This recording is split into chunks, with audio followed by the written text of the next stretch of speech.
Now, people always said growing up, when you have a baby, you change. Of course, you're going to change. And it's like, well, if I know I'm going to change, why would I put myself in a situation where I will change and stop having to put myself first? And the reality is that you don't know until it happens. And then you can say, well, all the negatives that come with the responsibility and the pressure of having a child, is it worth the highs? When you have a child, obviously things are changing for you biologically, emotionally, mentally, spiritually.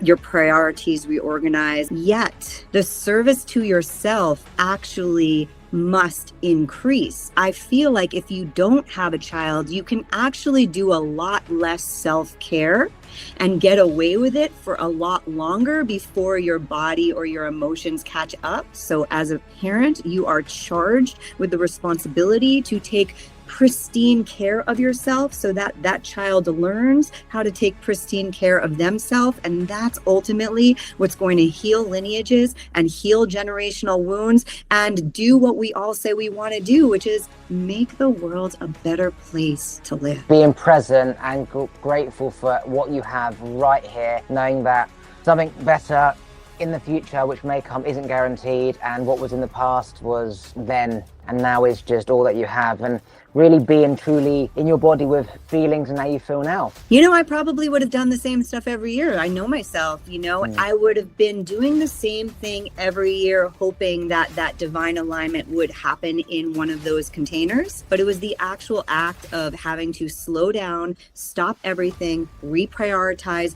rearrange, and say, what is really important to me right now?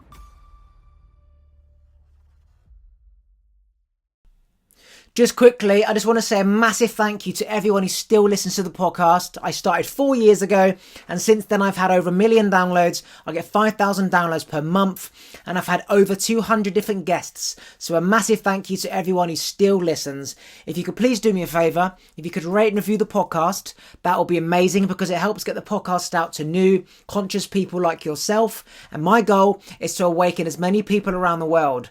You can also follow me on Instagram. It's YesKingOliver. Should you wish to see what I get up to on my day-to-day moments.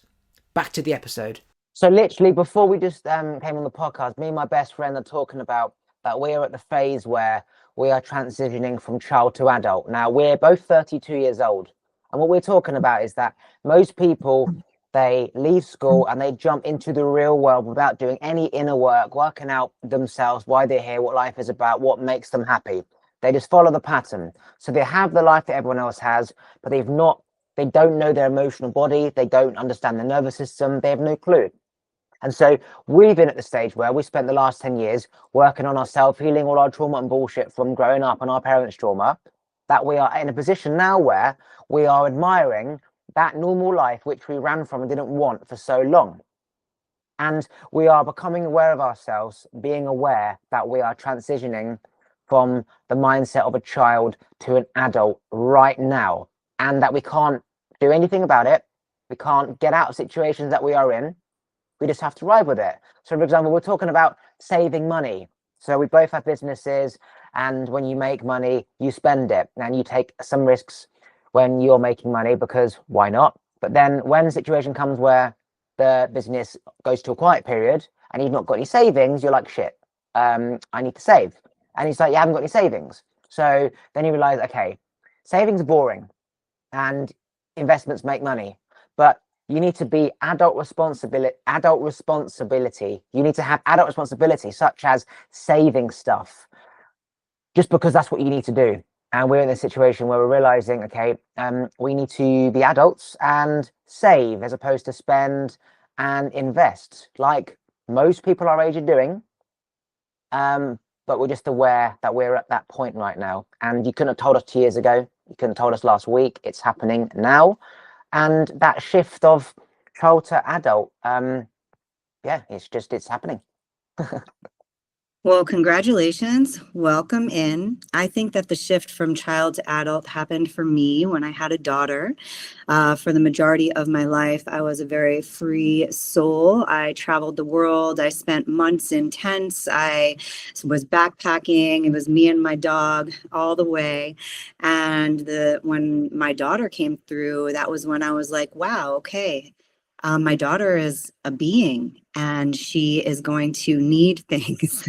And my lifestyle isn't sustainable for that. And what I want to share with you in that building for me, I understand and I understand this inherent need or desire to save. And also, I found that in the precipice of moments when I felt like I had nothing and what I was supposed to do was pull back and start saving pennies, that's when I take the biggest risks. And I actually invest in myself in a higher and deeper way, because that is actually where the big growth is. And that's the edge. That's actually where I'm uncomfortable. It might feel comfortable to save because that's what we're supposed to do. But I want to bring myself to the edge of my risk and invest more in myself, because I know that that's the way I'm going to scale and double and triple my income instead of just staying the same while I'm trying to put pennies away. So do you think it's necessary for people to have children to go from a child mindset to an adult, or can you choose simply not to, say, have children, and therefore you never will really become an adult? Is it just a choice, or does evolution say, no, this is what happens? It is just what happens, and you can try and prolong it. Inevitably, it will always somehow arrive there.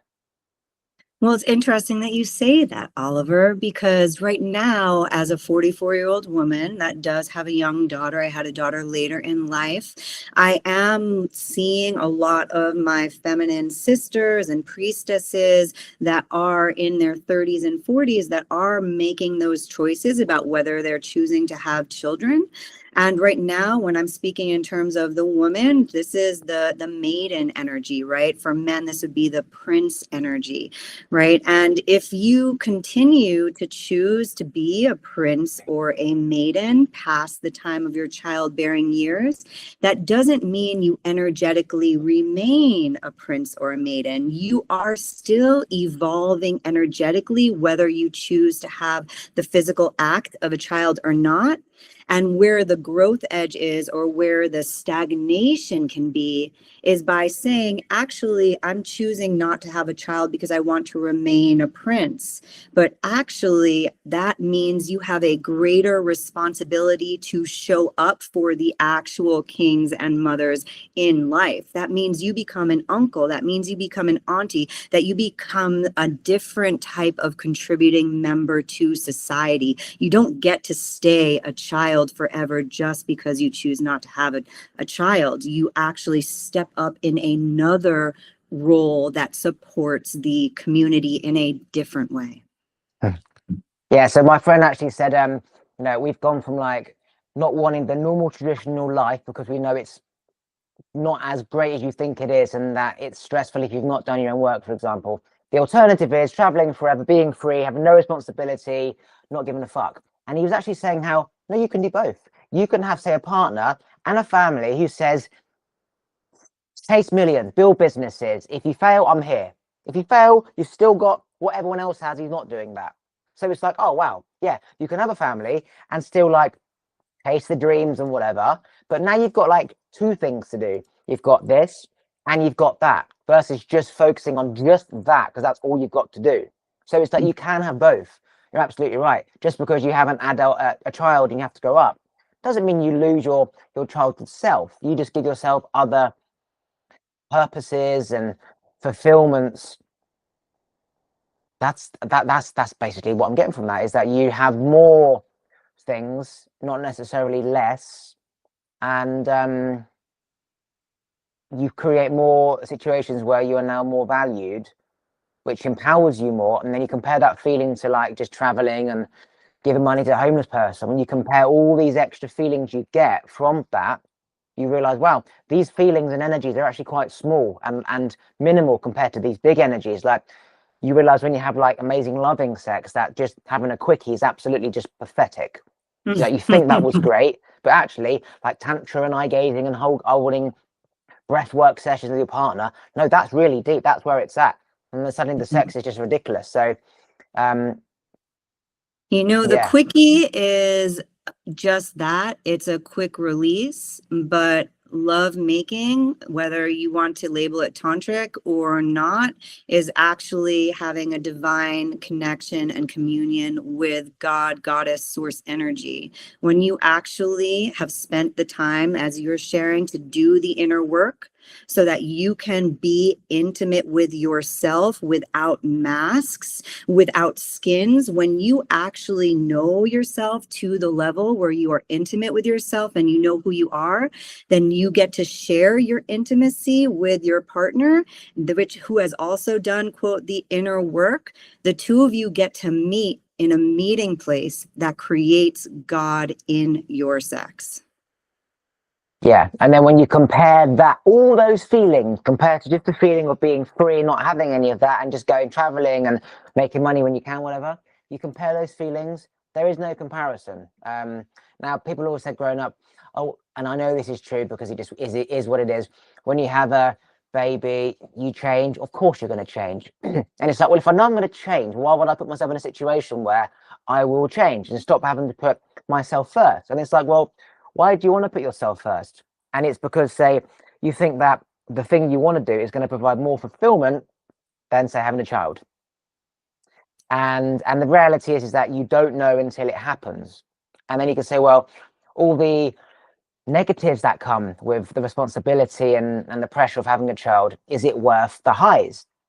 And then you realize, well, it's actually not just about that, because like the siblings are with your sister and being an uncle and their siblings hanging out, you create other worlds. That it's not just about having a kid. So many worlds open up. And if you don't know that because you're not there yet, then you won't really be able to appreciate it. Well, listen, when you have a child, obviously things are changing for you biologically, emotionally, mentally, spiritually. Your priorities reorganize, your everything is shifting into a different state of service. Yet the service to yourself actually must increase. I feel like if you don't have a child, you can actually do a lot less self-care and get away with it for a lot longer before your body or your emotions catch up. But when you have a child, you are faced with the divine mirror of who you are 24/7, because that child becomes a carbon copy of who you are. So what that means is, if you're somebody that is prone to overworking, if you're someone that has substance, not even abuses, but that tends towards substances for numbing, if you're somebody that has rage or anger, that's simply amplified when you have a child, and now you have a divine responsibility to take care of yourself so that you don't send another carbon rageaholic, another carbon substance abuse, another carbon, overworker out into the world, because ultimately that's not benefiting our human and relational community. That's not going to support the trees. It's not going to support the air. It's not going to support your human community. If you are an unhealed human that is choosing to remain unhealed with and bring that into the next generation. And so I feel that having a child is an opportunity to learn how to fully fill your cup and keep your cup filled so that you can be in an overflow of love and resources. When you are parenting from an empty cup, it has a double negative effect when you're living your life from an empty cup. So as a parent, you are charged with the responsibility to take pristine care of yourself so that that child learns how to take pristine care of themselves. And that's ultimately what's going to heal lineages and heal generational wounds and do what we all say we want to do, which is make the world a better place to live. Yeah, that's that interesting, because let's just say I'm sitting down meditating and I'm just sort of going through what I perceive is trauma and negatives, things and patterns that I've got from my parents, and then I'm aware, and then I heal it and I fix it. I'm like, great, I'm done. When you have a kid, for example, if there's any work that isn't done, that will be reflected in them and should trigger you in some way, basically mirroring yourself, and then you'll have an opportunity to heal even more and even deeper. Plus, you've got all the amazing, beautiful things that come from having a child. So you're right. You think that, well, I used to think that my my freedom and my soul will be taken if I have a kid. And instead, it can actually be enhanced. You can still be you. You can still travel. You can travel with your child. You have the extra love and feeling that comes with children. You create a whole new world on purpose with what comes with having children. And it's very hard for the childhood version who hasn't even traveled yet to be like, oh, that is what's really gonna be fulfilling in life, because you're not there yet. And so this natural state of when does the body really truly grow up? You know, when does the body actually, like, the person want to grow up versus like they're having to grow up because circumstances are making them, you know?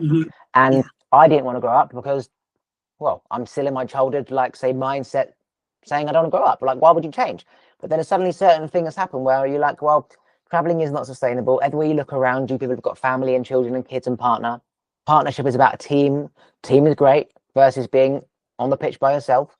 And then when you add all these up, you realize, wow, there is so much more to that life. But the bit I love the most is that it reflects even deeper parts of you that you haven't healed, and it forces you to either heal them or project that back to your child, in which case that pattern just will continue. You know I what? haven't talked about that. I relate to you because I did not have a child until I was 40, which some might think was old. I'm 44 now. My daughter's about to be 4. And I spent the first 40 years of my life so deeply attuned to what I wanted to do and how I wanted to live my life. It happened because I had a transformational experience at 21 where the man that I considered who was my father had a tragic sudden death. And it was wrong. It was not okay. It destroyed our family, and it sent me into an abyss of questioning whether there was a God, because if there was a God, God definitely wouldn't do this. And also, wow, life's not guaranteed.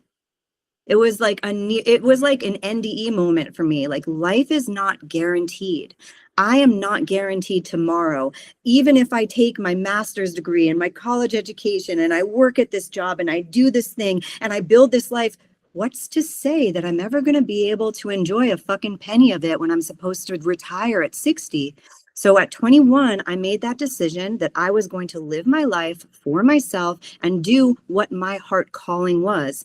And that is when I became an entrepreneur. And that's when I set out into the world. I got involved in the transformational festival community. This is now, 20 years ago, I started going to Burning Man. This is 20 years ago. I spent 16 years at Burning Man.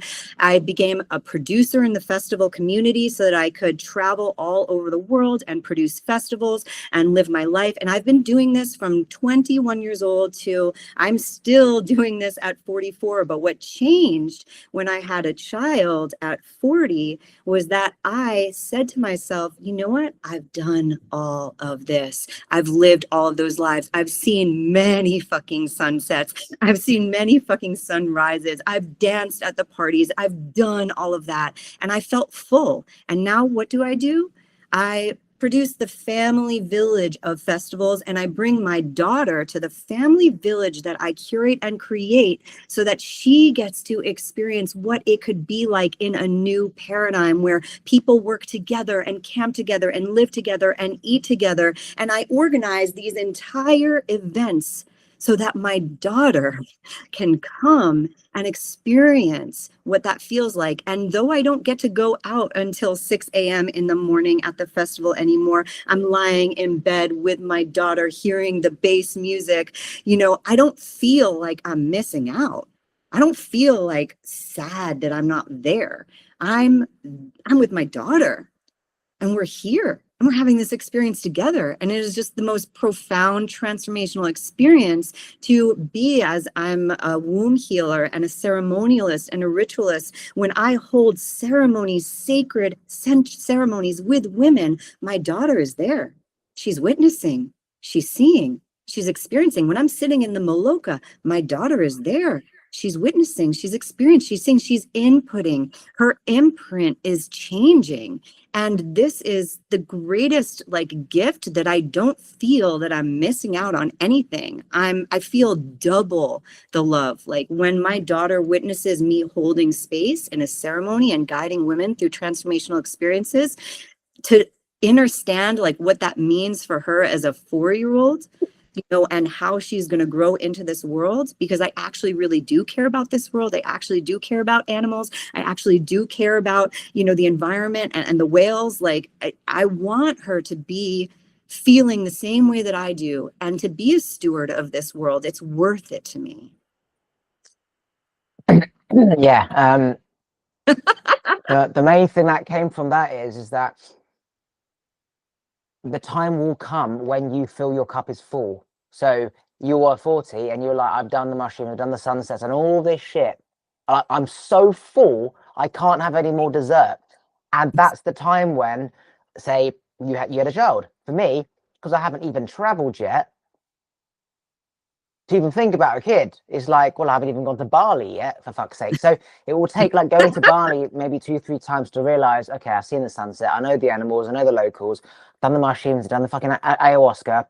It's a natural organic phase in life where you will just be like, I'm done. And you don't really know when that phase will come. It might come sooner rather than later for people. For some people, it might never come. But what I'm getting is that you don't really know when that time will come. It either comes or it doesn't. And when it does, you don't know when it's going to come. Because I literally 6 months ago, since I was 21, no marriage, no mortgage, no kids, because it was about being controlled and me having freedom forever. I want to travel forever. But now I've started traveling. I'm like, it's not sustainable. I don't want that. I just wanted what I really wanted, which was like that, family and children and stuff. So it comes organically. You don't know when your cup's going to be full. You might have to go to Bali, or I might have to go to Bali 9 times. It might be 10 times. But on the 11th time, I might be like, no, I'm done. So now you sit in the tent with your daughter, you hear the music pumping, and there's no like, oh, I wish I was there. You've done it 400 million times. You know what's happening. There's like truly no loss. Like it's not, it's like, nope, I'm fine. I don't need to take that lovely Chinese takeaway there because I'm full. Like And you let can me choose to reframe just with let it you. go. Let me reframe with you. It's not that I'm done. It's that I'm ready to share. That's why I'm Oh still yeah. there. Yeah. I'm not done. I'm not home in my bed by myself in the Catskill Mountains with I'm ready to share. And I hope that's a good reframe for you, because you don't have to be done. I'm not done being there. I'm not done meeting beautiful people. I'm not done dancing. It's just that I'm ready to share now. Yeah, that rephrase. So I'm gonna reanalyze that. Mm-hmm. The past version, say of one, might be like, oh, I feel like they're missing out hearing the music. The current Mm-hmm. version is, no, I'm not missing out because I have a equal to amazing experience with my daughter listening to the music, wondering what it would be like. And that wondering feeling is, you could say, equal to or more better than the feeling of the past version of you being in the tent. Yeah, I'm just getting that it's not, you don't feel like you're missing out. It becomes whole. Yeah. Yeah, that's it. Yeah. Yeah. That's amazing because yeah, it's just you can't plan. It seems like you just can't plan these situations when that evolutionary step happens. It's true. And that is exactly the type of shifts that you get to see after doing your inner work, just to bring it back full circle, right? When we stop choosing life from the unhealed parts of ourselves, when we stop choosing life from our wounding, when we stop choosing life from our longing, and instead choose from our values and from our worth and from our divine destiny path, then all of a sudden, our communication with the divine becomes clearer. We're not abandoning ourselves for, like the desires that aren't bringing us closer to our truth, right? We begin attracting into ourselves people, places, experiences that feel safe, that feel reciprocal, that feel aligned. right? We become this tuning fork, right? When we do that deep inner spiritual work, when we meet ourselves, when we unmask ourselves, when we can give ourselves an orgasm, especially as a woman, that is a very deep, intimate experience, right? When we can be with somebody in their discomfort and not feel like we have to fix them or change them or alter them in order to feel good ourselves. That's when we start living in that divine alignment where things in our life just start coming full circle, where we don't have to feel FOMO because we know that we're in it. So we don't have to feel FOMO because we know that we're in it. Like, analyze that even more. I think that's a good one. Mm-hmm. Yeah. You want me to analyze it, or Yeah, like just even more, because that's a good one, but I want you to analyze it even more so I can really, really get that. Okay. Well, what that brings me to is like the path that I'm walking, right? I say that I walk the path of the priestess, right? But walking the path of the priestess for me is not about, it's more about what it is. It's not an identity, right? It's a devotion.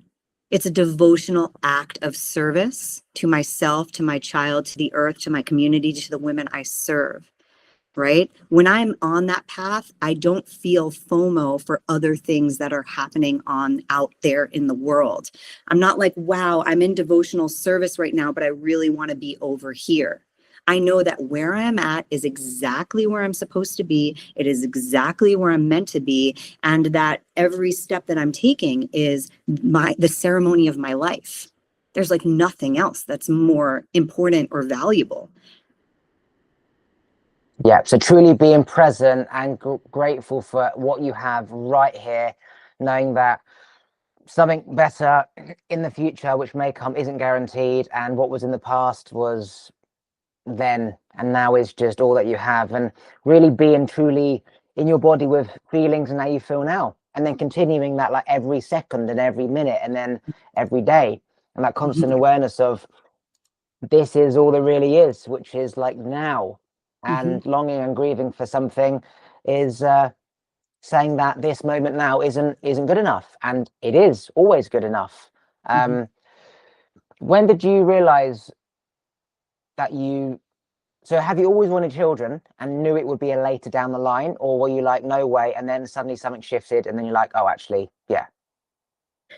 I did know that I always wanted a child, but I never was one of those people that said, oh, I want to have a kid at this time or at that time or at that time. And we all know what happens when we don't give the universe clear direction, right? It just didn't happen. I was living my life very fully. Like I shared before, I was traveling, I was having every experience. I was I was questioning who I am. I was going into the inner depths of myself. I was traveling the world. And I didn't know when becoming a mother was going to be for me. And also I knew that one day it would. And the true reason that I did become a mother, I believe, is COVID. COVID said all the festivals are closed. COVID said everything is shut down. And right coinciding with COVID, my mom,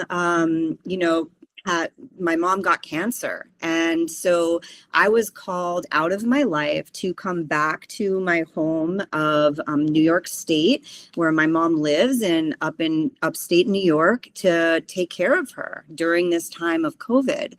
And this is when I was severed from my California community. I was severed from my world community. And all of a sudden I was in my mom's like 50 and older community, like immersed in a cancer healing journey, which she has survived, and she is alive and thriving. And it was at that time that I had to slow down. And that was really it. Like my mom and my sister were begging me, go on a dating app, like go find somebody. And I was like, no way, I'm not staying here in New York. I'm going back to California. Well, I went on a dating app, and, within a month and a half, I met who is to be the father of my daughter. We both felt like it was a divine alignment. We decided to get married. We got married. And, you know, my daughter came very soon after.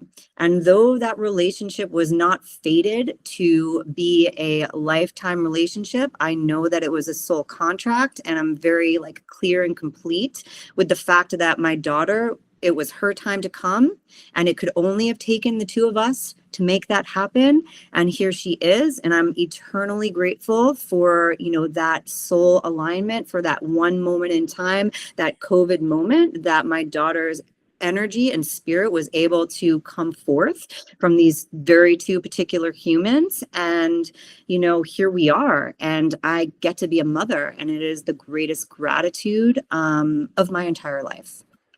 Do you think if your daughter hadn't come at that time, you would have continued like the path you were before identically, or do you think that there would have been changes, or did your daughter come so the next change could unfold? Like, would you have literally just done the same stuff every year, do you think, or?